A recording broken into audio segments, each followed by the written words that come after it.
हम रायबरेली लोकसभा में है जहां राहुल गांधी जी लड़ रहे हैं और उन्हीं के कार्यालय में जानते हैं उनके कार्यकर्ताओं का क्या जोश है, क्या जुनून है, कितने सीट, क्या लग रहा है, क्या माहौल है यहाँ राहुल गांधी जी का? एक तरफा माहौल है, राहुल गांधी का ही है। दिनेश सिंह जी कह रहे हैं कि 2 लाखों से हम जीतेंगे। दिनेश सिंह जी हैं बीजेपी से, कह रहे हैं 2 लाख वोटों से जीतेंगे। 2 लाख वोट उनको मिलेंगे ही नहीं।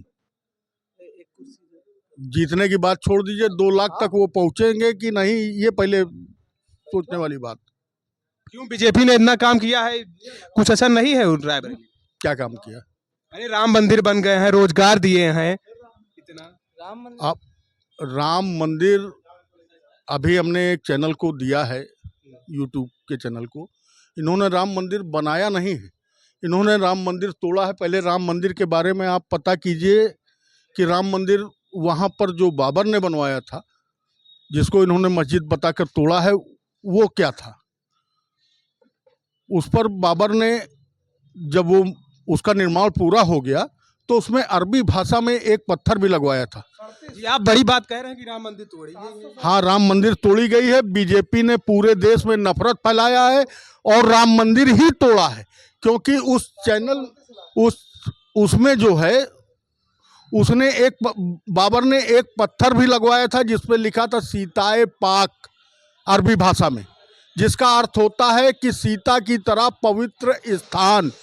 बाबर जी ने लिखवाया? हाँ, बाबर ने स्वयं लिखवाया था। वो जब तक इमारत थी वो पत्थर भी उसमें लगा हुआ था। और इनकी किताबों में जो राम जन्मभूमि के रक्त रंजित इतिहास की किताबें हैं, आती थी पहले बीजेपी और आरएसएस से जुड़ी हुई, उसमें भी वो कहानी आपको मिल जाएगी। आप केवल उन किताबों में बाबर का आक्रमण और बाबर वो वहाँ पर मस्जिद बनाने के समय हो रहे चमत्कार, वहाँ एक चमत्कार हुआ था मस्जिद बनाने, वो तोड़ा गया था। बाबर, क्या चमत्कार? पूरी कहानी सुना सकते हैं। हुआ ये था कि बाबर से, मंदिर से ही जुड़े किसी व्यक्ति ने कहा था कि आप यहाँ तोड़ के मस्जिद बनवा दीजिए। बाबर ने अपने सिपा सालार को ये हुक्म दिया कि यहाँ तोड़ के मस्जिद बना दो, इसलिए कि उसका उससे फायदा हुआ था। और वो चला गया था दिल्ली। जब वहाँ पर मीर बाकी द्वारा जबरदस्ती उस मंदिर को तोड़ा गया तो एक चमत्कार होने लगा। ये रात भर मस्जिद की दीवारों को खड़ा करते, वो रात में अपने आप गिर जाती। दिन भर जो मस्जिद की दीवारें खड़ी होती, खुद चमत्कार। हाँ, खुद ब खुद चमत्कार हो रहा था। जब इन हर तरह के प्रयास करके ये हार गए तो उन्होंने बाबर को दिल्ली संदेशा भिजवाया कि यहाँ पर ऐसी ऐसी घटना घट रही है, आप आकर स्वयं देखिए। बाबर ने पहली बार दूत को यह कहकर वापस कर दिया कि अगर वहाँ मस्जिद नहीं बन पा रही तो आप छोड़ के चले आइए। लेकिन दोबारा फिर जब दूत भेजा गया तो बाबर दिल्ली से अयोध्या आया। उसने एक रात इस घटना को देखा, उसने तुरंत राम को राम मान लिया। और बाबर ने राम को राम? हाँ, बाबर ने राम को, ईश्वर के आगे कौन नहीं झुकता। बाबर ने राम को राम मान लिया और दूसरे दिन वहीं के साधु सन्यासी तो आता था, ये आप सोच रहे हो ना। और दूसरे दिन उसका भी जवाब देंगे। दूसरे ही दिन वहां के साधु सन्यासियों से पूछकर उस भवन का निर्माण बाबर ने करवाया था। और उस पे जो क्षमा उस राम से मांगी थी, सीताए पाक लिख के, कि उसका अर्थ है सीता की तरह पवित्र स्थान, ये लिखकर उसने राम से इतनी बड़ी क्षमा मांगी थी कि उससे अनजाने में गलती हुई। तो राम ने वहां पर उसको क्षमा भी किया था। वो पूरा निर्माण पूरा हुआ था, जिसको कुछ सन्यासियों ने यह भी कहा था कि ये सीता की रसोई बाबर ने बनवाई है। आज भी अगर जो आप अयोध्या में पता कीजिए तो अयोध्या में साधु सन्यासी जो होंगे वो बताएंगे, नहीं तो आप पता कीजिए अभिलेखों में भी ये चीजें होंगी। आप सोचिए, आप तथ्यधारी बात कह रहे हैं? तथ्यधारी बात कर रहे हैं, इनकी किताबों से कह रहे हैं। जो आपका नाम क्या है? राजेश चौरसिया, मैं रायबरेली का रहने वाला हूं, कांग्रेस, शहर कांग्रेस पूर्व महामंत्री। आप इतनी बड़ी बात कह रहे हैं, आपको डर नहीं लगता? क्यों डर क्यों लगे, सच कहने में काहे डर। बुलडोजर चल रहे हैं बाबा। कौन बुलडोजर? वो बाबा, वो बाबा उसको कह रहे हो? हाँ, बाबा ही होगी। वो जोकर हैं, हम अब आपको बता दें 3 राम देखें अयोध्या में। अभी आपके सामने हम जहां तक लोग सुनिए आपे नहीं हुआ तक मनिए कि यहाँ 3 राम ही दिखाई। एक अच्छा कौन कौन? हाँ, एक राम तो बाबा जे का बाबा कह रहे हो उतारिन गुरु गोरखनाथ पीठ के मठाधीश इनका जिनको कहते हैं। हाँ, वही ऐलान कर दें पूरे देश के अंदर कि कल राम आ रहे हैं, कल राम आ रहे हैं, पुष्पक विमान से राम आएंगे। आपका याद हुई है? हाँ, तो राम आए नहीं क्या? तो सुनिए तो राम आ रहे हैं हेलीकॉप्टर से, नौटंकी वालों को उन्होंने राम बना के पुजवा दिया। देश राम को नहीं जानता क्या? हाँ, दूसरे ये हैं जिन्होंने अपने मतलब के लिए राम का इस्तेमाल किया। जब देखा कि चुनाव सामने आ गए हैं, हाँ, तो बिना अधूरे मंदिर में, शंकराचार्यों के मना करने के बाद भी अधूरे मंदिर में अपने हाथ से प्राण प्रतिष्ठा कर दी। मंदिर निर्माण नहीं हुआ तब? सुनिए, ये इनके और इनसे जुड़े हुए बीजेपी से जुड़े हुए हिंदुओं के ही राम है। और तीसरे राम हम आपको बताएं जो हम सबके राम है, वो है भगवान श्री राम, भगवान राम, जो हम लोगों के हृदय में बसते हैं। जिनको हिंदू मुसलमान, बीजेपी के राम अलग है, आम हिंदुओं के राम अलग है? आम हिंदुओं के नहीं, भगवान राम अलग है, बीजेपी के राम अलग है। ये गाय कटाने वाले लोग हैं, ये तो गाय को पीछे बहुत कुछ किए। इलेक्ट्रल बॉन्ड पे क्या आप कहते हैं? बता तो रहे कि इनके तो वो चीजें उजागर हुई हैं कि इनको अपराधी की श्रेणी में लाके तुरंत अंदर करना चाहिए कि जितना धोखा इन्होंने देश और देश की जनता के लिए किया है। हाँ सर, क्या नाम है? तम ज्ञानम ददाति अहनम तम ब्रह्मणस्य गुणे तह ब्राह्मणम अस्ति। यानी अगर ज्ञान और गुण है तो वो विश्वामित्र को भी ब्रह्म ऋषि बना देता है। ठीक है जी। इस हिंदुस्तान में हमने जन्म लिया है, तो इस हिंदुस्तान में हिंदू मुस्लिम सिख ईसाई सब एक हैं। ठीक है, तो आपका इलेक्ट्रल प्लान पे क्या कहना है? गुड़ खाओ गुलगुले से परहेज करो, गुड़ खाओ गुलगुले से परहेज करो। ये हिंदुस्तानी, ये आपने स्लोगन सुना तो होगा। जी जी जी। हाँ, आगे बताइए। इलेक्ट्रल बॉन्ड पे क्या यानी कहना है? कांग्रेसियों कह रहे हैं ये बीप काटने वाली कंपनियों से आया है चंदा, पाकिस्तान से आया है। मुझसे तो आया तो राष्ट्र में ही है हिंदुस्तान। मुझसे ज्यादा तो आपको तो ये करना जैसे कह रहे थे मैं बहुत पाक साफ हूँ, मैं ये नहीं करता, मैं नहीं करता, तो ये सामने चीजें आ रही, क्यों नहीं मान रहे हैं आप उस चीज को? तो पैसा लाना गलत बात है। अच्छा, मैं इलेक्ट्रिक बॉन्ड आप हटाओ। एक चीज कही थी आदरणीय प्रधानमंत्री महोदय ने, मैं आया हूं, मुझे मेरी माँ गंगा ने बुलाया है। नमामि गंगे प्रोजेक्ट बना, लाखों करोड़ों खर्च हुए, माँ गंगा कितनी निर्मल हुई आप बताओ मुझे। क्रूज चला, उसमें क्या नहीं पड़ा उस पवित्र पवित्र पावनी गंगा में? बियर की बॉटल्स, बियर के कैंस। आप पवित्र पावनी गंगा कहते हैं उसे? जी, हुआ तो प्रधानमंत्री जी नहीं फेंक रहे हैं, आम जनता फेंक रही है। तो उसको क्रूज को चलाया कौन? उसने दो पतियों ने चलाया। दो पति चलाया। आस्था देख के करना चाहिए, करना चाहिए।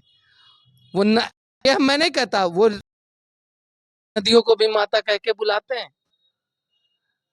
कहा गया कि नहीं कहा गया? आप बताओ। कहा गया। तो रायबरेली का क्या मूड है? रोजगार पे मुद्दे पे, नहीं पूछोगे क्या मुझसे? रोजगार मुद्दे पे वोटिंग होगी, किस मुद्दे पे वोटिंग होने जा रही है? वोटिंग होगी बेरोजगारी, महंगाई, अराजकता, बेटियों की सुरक्षा। मैं ये कहता हूं, बीजेपी सरकार में बेटियां सुरक्षित नहीं है। मणिपुर का किस्सा आपको नहीं मालूम? मणिपुर का किस्सा आपको नहीं मालूम? मालूम तो होगा ना? हाँ, मालूम है, पूरे देश को मालूम। वो तो कहते हैं tongue of slip, Beti Bachao Beti पटाओ, और फिर कहते हैं टंग ऑफ स्लिप। मणिपुर पर आज तक हमारे प्रधानमंत्री परम आदरणीय नरेंद्र दामोदर मोदी जी ने एक भी शब्द न अपने को उस पे व्यक्तित्व किए कि उनको निवस्त्र करके घुमाया गया। क्यों नहीं निकला? आप बताओ मुझे, क्या वो हमारे देश की बेटियां? तो फिर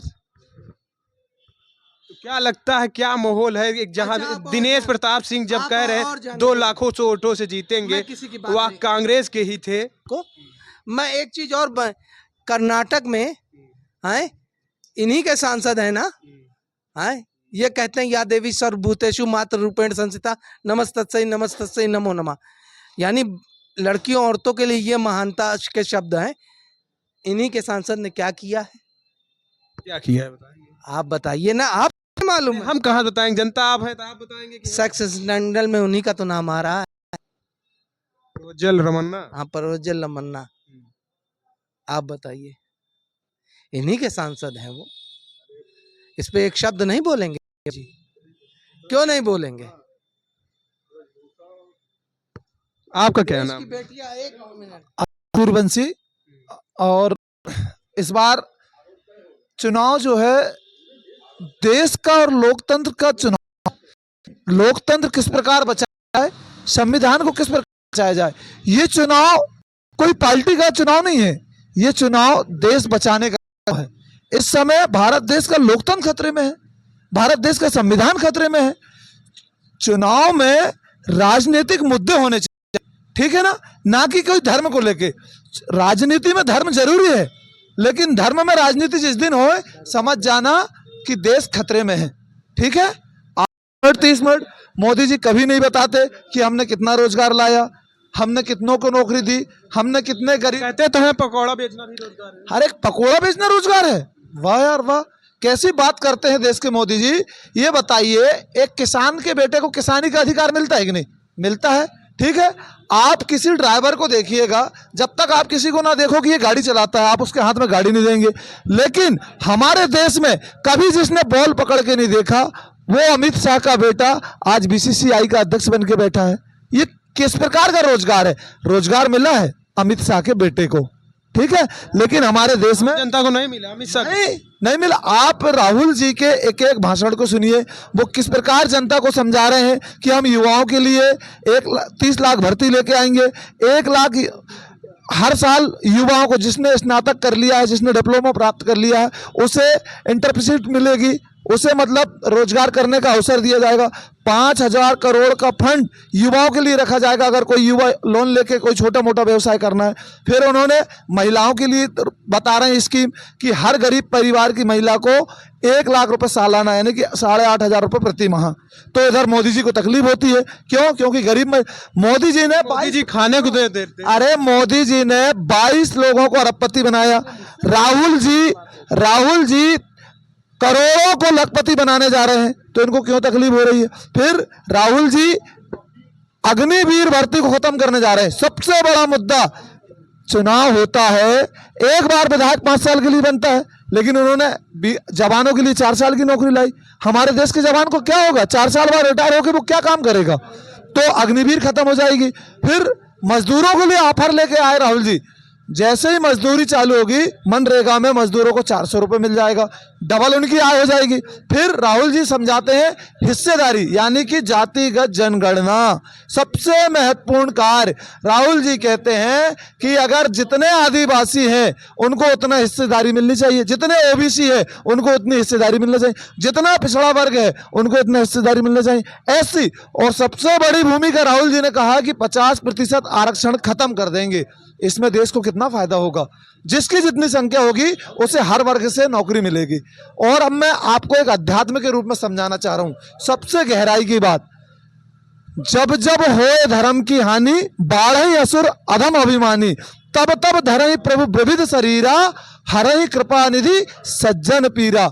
यानी कि जब जब धर्म में अत्याचार होता है, जब तब तब राम आते हैं। तो राम आए हैं, यानी कि मोदी की विदाई होगी। आप देखिए, जब से राम मंदिर की प्राण प्रतिष्ठा हुई तब से मोदी जी की, भारतीय जनता पार्टी की पूरी पोल खुली जा रही है। मोदी जी झूठ में झूठ बोले जा रहे हैं। जितने भी भ्रष्टाचारी देश में है सारे नेता भाजपा ज्वाइन कर रहे हैं। यानी कि राम ने भी ठान लिया है, राम आए हैं, यानी अब राहुल भी आएंगे, राहुल भी आएंगे, देश के नए प्रधानमंत्री बनके राहुल जी आएंगे और इन अत्याचारियों का सर्वनाश होने जा रहा है। आप बताइए, आम भाषा में, जब किसी का संस्कार, जब किसी का स्वर्गलोक हो जाता है तो कितने लोगों की जरूरत पड़ती है?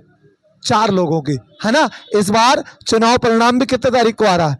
4 जून को, यानी कि 4 जून को भारतीय लगता है 4 जून को कितना अंतराल भारतीय रहेगा, जनता कितना पार्टी अंतराल को रहेगा? कांधा दे के विदाई कर देंगे। 4 जून को इनकी विदाई, 4 जून को भाजपा गई, समाप्त हो जाएगी और इंडिया गठबंधन सरकार बनाने जा रहा है। बहुत बहुत धन्यवाद। क्या माहौल है? बहुत अच्छा माहौल है। रायबरेली में राहुल जी जो है 5 लाख से ज्यादा वोटों से जीत रहे हैं। 5 लाख वोट? हाँ, 5 लाख से भी ज्यादा वोटों से। और यहाँ का चुनाव तो 1,63,000 वोटों से जीते थे। कहाँ, ये कौन बता रहा है आपको? सोनिया जी जीती थी। दिनेश सिंह जी कह रहे हैं। ये दिनेश सिंह गलत बोल रहे हैं। दिनेश सिंह को यहाँ 1 लाख भी नहीं पाएंगे इस बार। 1 लाख वोट भी नहीं पाएंगे, वो 1 लाख के अंदर से मर जाएंगे, क्योंकि कभी कुछ किया तो है नहीं ठेकेदारी के अलावा। समझ तो कह रहे हैं हम 2 लाख से जीतेंगे। अरे उनके कहने से वो तो 10 लाख वोट जीत सकते हैं, उनके कहने में क्या। आपके सामने जनता है, आप देख रहे हैं, मीडिया दिखा रही है। यहाँ का चुनाव जो है गांधी परिवार के लिए यहाँ रायबरेली जनता लड़ती है। बीजेपी वाले तो कह रहे हैं कांग्रेस आएगी तो मंगलसूत्र भेज दिया जाएगा। अरे सब झूठे बोल रहे हैं, इनके एक भी बातें सही है। इन्होंने मंगलसूत्र की इज्जत नहीं कर पाए, वो क्या मंगलसूत्र के बारे में कौन नहीं करता? मोदी जी मंगलसूत्र की कीमत उन्होंने रखी, मोदी की गारंटी देते, उन्होंने अपनी भार्या को गारंटी दी। बात करेंगे मंगलसूत्र की। इनकी एक बात भी सही हो तो बताइए। 2 करोड़ इंटोरल बांड जो है देश के लोगों का सौदा करके, मतलब जान का सौदा करके उसमें 52 करोड़ रुपए आए हैं। हाँ, ना जाने कितने लोग कितनों के मंगलसूत्र चले गए होंगे, उतर गए होंगे, और ना जाने कितने लोग मंगलसूत्र तक पहुंचे नहीं। हाँ, कैसे कैसे? अरे इंजेक्शन आप जानो तो जहरीला इंजेक्शन है। हाँ, वैक्सीन तो उनसे कितने लोगों की जान गई। आप बताओ कि मंगलसूत्र कहाँ जा रहे हैं। और मेरिया मंगलसूत्र पहने, अब 2 दिन पहले रोवा जानकारी किया, बिना टेस्ट किए लगवा दियो। देश की सुरक्षा है, ये देश की सुरक्षा करिए।